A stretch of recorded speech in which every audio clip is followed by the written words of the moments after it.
Buenos días, soy Vanessa Vallejo y ustedes escuchan el podcast del Pan Am Post. A nuestros lectores, bienvenidos, y a quienes nos escuchan por YouTube, les recuerdo que pueden oírnos sin retraso suscribiéndose en nuestro sitio web. Para muchos, incluyéndome, la relación de socios en materia de narcotráfico y por supuesto también en cuestiones políticas del ELN, la guerrilla colombiana, y los chavistas tiranos que mandan en Venezuela, pues es evidente. Y es que incluso sabemos cosas como que en varios estados, sobre todo en la parte fronteriza con Colombia, el ELN es el encargado de repartir las bolsas de alimentos subsidiados por el gobierno, por los chavistas, las bolsas de los CLAP. Ahora, a comienzos de esta semana, miembros del ELN asesinaron a 3 guardias nacionales porque, al parecer, la Guardia Nacional Bolivariana había capturado a uno de sus líderes. Y después de eso, pues surgen muchas preguntas sobre cómo se comportan estas mafias en Venezuela. Bueno, primero, por supuesto, se comprueba el poder y la presencia que tiene el ELN en Venezuela. Pero luego surgen dudas de por qué, si son socios el ELN con los tiranos matones que mandan en Venezuela, porque hay enfrentamientos. Nuestro invitado de hoy nos da luces sobre la relación que tienen estos criminales y sobre el funcionamiento del narcoestado venezolano. Hoy hablamos con Orlando Avendaño, él es periodista, redactor y columnista en el Pan Am Post y también autor del libro Días de Sumisión. Y bueno, por supuesto, no desaprovechamos la oportunidad para preguntarle a Orlando por su libro. Hoy nos cuenta un poco también sobre eso. Orlando, buenos días y gracias por estar hoy con nosotros.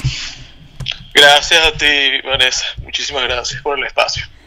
Bueno, Orlando, pues primero, evidentemente queremos hablar de tu libro, pero primero quiero empezar preguntándote pues sobre lo que está pasando en Venezuela y que nos expliques un poco sobre un hecho que, digamos, mucha gente no entiende y bueno, yo tampoco acabo de entender, y es, por ejemplo, lo que sucedió hace poco, donde el ELN, guerrilleros del ELN, la guerrilla que nació en Colombia, asesinan a 3 guardias nacionales en el Amazonas, por supuesto del lado de Venezuela.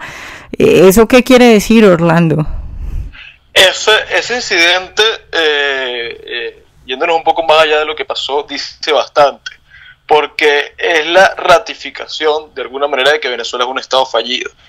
Tú lo has comentado, se trata de un grupo guerrillero ultraizquierda que nació en Colombia y se trasladó acá a Venezuela por temas de impunidad, es decir, porque es un estado que colabora ampliamente con estos grupos guerrilleros. De hecho, según denuncias de los diputados de la zona del estado Bolívar, estos grupos guerrilleros, entiéndase el ELN y las FARC, tienen un dominio bien importante sobre todo lo que son las minas de recursos ahí en el estado. Entonces, el hecho, lo que fue un golpe, fue una cachetada para el venezolano que con ingenuidad pensaba que el problema no era tan grande, porque, oye, parte del control del territorio nacional está en manos de grupos de guerrilleros que ni siquiera son venezolanos. Entonces eso ya ahí tú puedes de alguna manera ponerle un listón a uno de los puntos que establece que es un estado fallido, que hace referencia a que un estado fallido lo es cuando parte del dominio del territorio lo ha perdido el Estado, el gobierno nacional, y es lo que ha ocurrido ahora con el ELN. Orlando, pero a ver, digamos, yendo más como al detalle y a las teorías que puede uno sacar sobre eso, mi impresión o lo que yo creo es que Maduro, Diosdado y todos ellos son socios del ELN y de las FARC en el narcotráfico. Primero, no sé si tú crees eso, y segundo, preguntarte si eso es así, ¿por qué el ELN ataca a la Guardia Nacional? ¿O por qué la Guardia Nacional ataca al ELN si son socios de sus jefes? No sé ni siquiera cuál sería la pregunta. Sí, esa es una buena pregunta, porque Venezuela es bastante complicada incluso para el venezolano que lea diario sobre Venezuela. Es casi un tema indescifrable.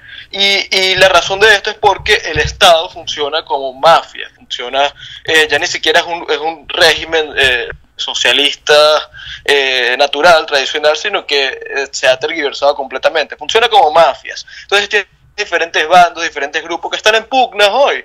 Hace poco está lo que ocurrió con el SEBIN, el Servicio Bolivariano de Inteligencia Nacional, que parece que interceptó la caravana presidencial hubo una pequeña pugna y a los 2 días supimos que destituyeron a González López, quien era el director del SEBIN, y se entiende que González López obedece al ala de Diosdado Cabello.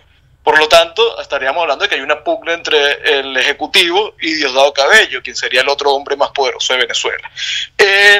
Acá podría estar ocurriendo lo mismo, es decir, probablemente el ELN funciona con algún ala del Estado, supondríamos que es el ala que trafica, es el ala que es responsable del narcotráfico en el país y en la región, que sería el ala de Diosdado Cabello. Y la pugna con la Guardia Nacional habrá surgido porque la Guardia Nacional obedece a Padrino López, quien aparentemente sería del ala de Maduro. Pero nuevamente es indescifrable, esto sería especular. Lo cierto es que entre ellos se están sacando los ojos. Hay pugnas entre ellos. Eso queda expuesto. Orlando, y a ver, cuéntanos un poco más sobre la influencia del ELN en Venezuela, porque hemos escuchado, por ejemplo, que el ELN reparte las bolsas de los CLAP, que el ELN tiene emisoras, o sea, ¿qué función tiene? ¿Mandan por completo en departamentos o son simplemente bandas de narcotraficantes? ¿Cómo funciona eso? Mira, yo no te podría hablar con tanta profundidad al respecto porque no he leído lo suficiente sobre qué está haciendo en verdad el ELN en la región. Sé que lo que podemos saber, que se ha hecho muchísimo más evidente, es que las minas están bajo el control del ELN. Esto es muchísima plata, muchísimo dinero. Sabemos que también muchas poblaciones, la gente está subordinada al ELN. Tienen que pagar todo esto bueno, las vacunas y todo esto para poder seguir ejerciendo en el lugar donde viven. Tienen que pagarles alguna mensualidad a estos grupos guerrilleros.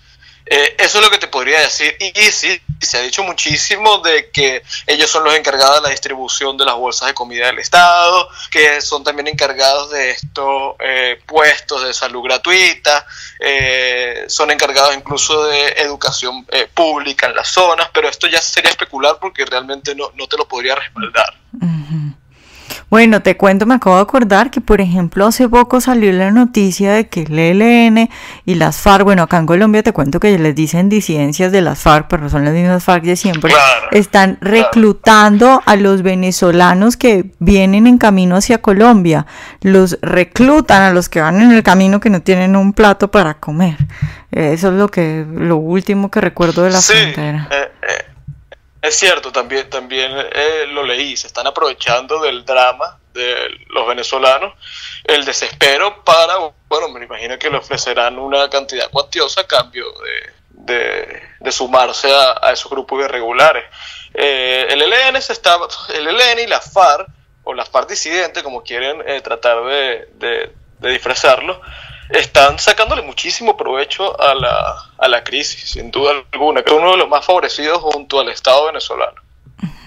Orlando, enlazando esto con el tema de moda, que es lo de la intervención en Venezuela, a propósito también de lo de la victoria de Bolsonaro en Brasil y sus intenciones o presuntas intenciones de colaborar en una intervención, ¿tú crees que todo esto que cada vez se sabe más sobre la asociación entre el narcoestado de Venezuela y grupos como el ELN y las FARC y todo el narcotráfico que pasa por Venezuela, no me acuerdo la cifra exactamente, pero es muy alta la cantidad de droga que sale de Colombia y pasa por Venezuela, o sea, casi toda la droga que sale de Colombia pasa por Venezuela? ¿Tú crees que eso sería importante y sería uno de los motivos para que Estados Unidos o Brasil de alguna forma intervinieran o ayudaran en una especie de golpe en Venezuela? Mira, incidentes como lo del ELN con la Guardia Nacional se convierten en muestra de qué es lo que en verdad está ocurriendo en Venezuela. Por ejemplo, el elemento de que el gobierno no controla el territorio completamente es solo uno de los que configura lo que es un Estado fallido, pero todos los demás, absolutamente todos los demás elementos también están. el tema de la soberanía, el tema de la seguridad, de que no puede garantizar los derechos básicos. Venezuela es un estado fallido en general. Y a ello lo sumamos al hecho de que Venezuela es un narcoestado también. Y esto no lo digo yo, ni gente... un poco, ¿sabes? Aseveraciones delirantes de gente que exagera un poco. No, lo dijo el mismo gobierno de Estados Unidos hace poco en la voz de Nikki Haley en las Naciones Unidas. Es decir, señalaron a Diosdado Cabello como el capo de la droga en la región. Podríamos especular que después del Chapo, el capo sería el principal narcotraficante de la región. Entonces, oye, cuando tú tienes todo este cuadro, tú comienzas a entender que no se trata simplemente de que los venezolanos tienen que confrontar un régimen, ¿sabes?, con talante autoritario y con gestos medio dictatoriales. No, es un estado completo, mafioso, delincuente, que trafica droga, que tiene vínculos con el ELN, con la FARC, y además, que es otro elemento, con China y Rusia. Venezuela le debe casi, es decir, la deuda que mantiene con China y Rusia es inmensa, entonces prácticamente Venezuela es de China y Rusia. Entonces, oye, cuando tienes todo este contexto, tú o ignoras eso y se te sigue convirtiendo en un problema, como ya lo es para la región, o lo confrontas. Y creo que es inminente que Estados Unidos y Colombia y Brasil, quienes creo que son los principales afectados, Colombia y Brasil por el impacto demográfico, económico y social, y Estados Unidos por la amenaza latente que significa que Venezuela continúe como un estado vinculado a estos grupos criminales, tienen que reaccionar y tienen que actuar. Y lamentablemente creo que los venezolanos nunca hubiéramos querido llegar hasta este punto, pero la intervención se vuelve una de las únicas alternativas que quedan. O sea, es muy cómodo pretender que los venezolanos puedan salir solo de un estado criminal vinculado al narcotráfico, al terrorismo, porque también se ha denunciado que andan por el mundo militante de Hezbollah con pasaportes venezolanos. Eso fue un reportaje que hizo CNN. Entonces, no, lamentablemente los venezolanos, los civiles, los que no tienen armas, ya no pueden contra el Estado. Orlando, pues yo sé que tú no estás ahorita en Venezuela, pero pues saliste hace poco y seguro tienes mucha familia todavía allá. Cuéntanos un poco, porque claro, yo siempre le pregunto esto cuando entrevisto a alguien de Venezuela, porque es que la gente afuera no se cree las cosas que uno ve, o sea, cómo está viviendo los venezolanos. Es decir, la pregunta es cómo vive un venezolano, porque si ayer, por ejemplo, escuchaba a una profesora que decía es que mi sueldo me alcanza para una libra de queso y una libra de jabón, o sea, ¿cómo sobreviven? Mira, el desmoronamiento es tan brutal, tan rápido, tan violento, que ya yo tengo dos meses afuera del país y ya yo no te puedo decir cómo viven los venezolanos. Porque ya yo no entiendo, es decir, el tema de la economía, de la inflación, es decir, ya a mí me hablan de los nuevos precios y yo que me fui hace, que he estado 2 meses separado de al menos de eso, ¿no?, de la economía diaria en el país, ya yo no lo entiendo. Pero claro, es decir, tengo a mi familia allá, tengo a mis amigos allá, etcétera, y el drama es inmenso. Vanessa, no hay en la jerarquía social, o como lo quieras poner, de Venezuela, es decir, no hay clase que no se haya visto afectada por la crisis. No hay persona, por más rica que sea, que no haya mermado su calidad de vida. Y evidentemente el que gana salario mínimo o el que está desempleado o lo que sea, porque han cerrado, creo que el 70% de las industrias del país han cerrado, o se muere de hambre o tiene que huir de Venezuela. Entonces por eso es que ACNUR justamente hoy expuso cuál es la última cifra de la cantidad de venezolanos que hay fuera del país, y estamos hablando de 3 millones de venezolanos, a propósito de esta crisis de refugiados, ¿no?, sin contar a los que se han ido aparte. Entonces estamos hablando del 10% de la población. Decir que el 10% de la población de un país ha dejado su país, su gente, el contexto en el que se crió, en el que surgió, eso ya expone demasiado de cómo está el país. El país está devastado. Vanessa. El país está completamente devastado, las calles solas, es decir, Caracas, que fue por mucho tiempo la capital de la región, porque era decían que era la sucursal del cielo en Latinoamérica. Hoy Caracas ya no tiene colas en la autopista, y Caracas era una ciudad con el tráfico bastante denso. En general, es decir, la zona rosa de Caracas, por así decirlo, la zona de las discotecas y eso, a las 9 de la noche ya está apagada completamente.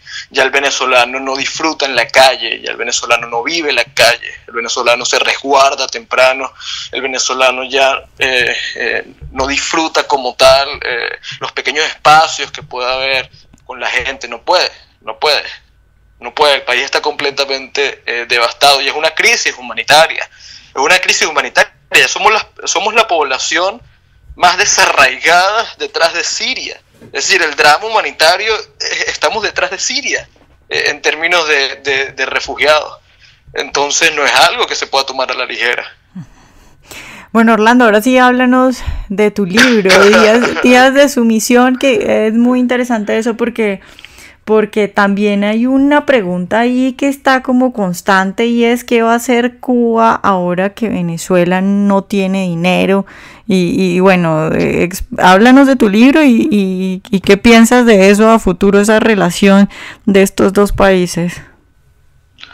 Claro, el libro como tal es una especie de semblanza de todos los enemigos de la democracia durante las 4 décadas que duró la imperfecta pero arquetípica democracia de Venezuela, de todos los enemigos, cómo se articularon en contra de la democracia. Y quizá el mayor hallazgo del libro es que detrás de todo esto, entiéndase la izquierda moderada, la izquierda radical, intelectuales, medios, la comunidad internacional, detrás de todos estos actores siempre estuvo Cuba, directa o indirectamente. Y al final, cuando los enemigos de la democracia ganan, realmente no fue un triunfo de ellos, porque todos ellos quedaron al final sepultados junto a la democracia. Fue un triunfo de Cuba. El ensayo, el libro, lo que hace es retratar esa guerra de Cuba contra Venezuela. Se queda en el momento en el que triunfa, y el título como tal, Días de Sumisión, no hace referencia a los episodios retratados en el libro, sino a lo que vino después. Es decir, la historia sería de cómo se llegaron a los días de sumisión, y los días de sumisión sería como una analogía del socialismo del siglo XXI, y el socialismo del siglo XXI no es nada más que la colonización de Cuba de la región. Con el fin de Fidel siempre, esto no era ningún secreto, Fidel siempre tuvo intención de exportar la revolución cubana por la región, y lo intentó en otros continentes, lo intentó en África, fracasó en su intento de hacerlo por la vía armada, pero triunfó cuando intentó la vía institucional con Chávez en Venezuela, y una vez que pudo lograrlo con Chávez, pudo expandirlo por la región gracias al dinero de Venezuela, lo que representaba el petróleo. Por eso era el afán de Cuba, de Fidel con Venezuela, era petróleo y punto. Eso fue lo que permitió que después pudiera sumir a toda la región en los días de sumisión, en el socialismo del siglo XXI. Y hoy eso, afortunadamente, se vino abajo, y era lo natural, porque es un modelo inviable, no puede de ninguna manera dar frutos. Se vino abajo, se desmoronó, quedaría Venezuela, Nicaragua y Bolivia, y Cuba, pero se desmoronó completamente. Y ya cuando se desmorona, cuando ya Cuba no tiene nada que seguir expoliando de Venezuela, que es referente a la pregunta que me haces, es cuando vemos que el régimen cubano empieza a dar gestos de que está dispuesto a doblar, a torcer la mano, es decir, ceder en sus principios, que es cuando inicia el acercamiento con con Estados Unidos, una cosa antes impensable, pero que afortunadamente llegó Trump y zapateó completamente esos acuerdos. Bueno, Orlando, pues felicitaciones por el libro y muchas gracias por la entrevista. No, gracias a ti, Vanessa. Sabes que siempre es un honor y un gusto conversar contigo. Ojalá hayan disfrutado nuestra entrevista de hoy. Recuerden seguirnos en nuestro canal de YouTube y en nuestras redes sociales y nos vemos en un próximo Pan Am Podcast.